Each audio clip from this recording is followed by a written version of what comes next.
Kendra Harrison pleacă în urma Suzanei Kalur. La gardul 2, suedeza se menține încă foarte bine.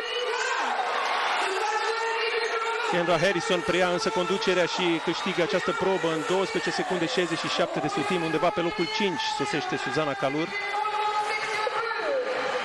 A treia victorie acestei probe după compatriota sa Briana Rollins în clasamentul general.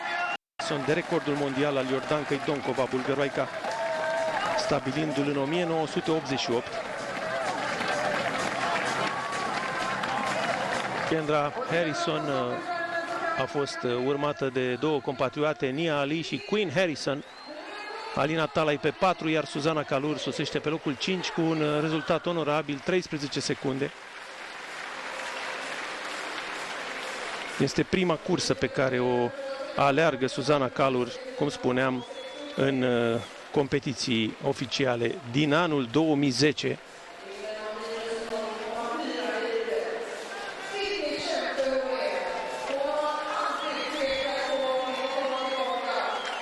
Aproape 20 de secunde întregi între primele două clasate în această cursă.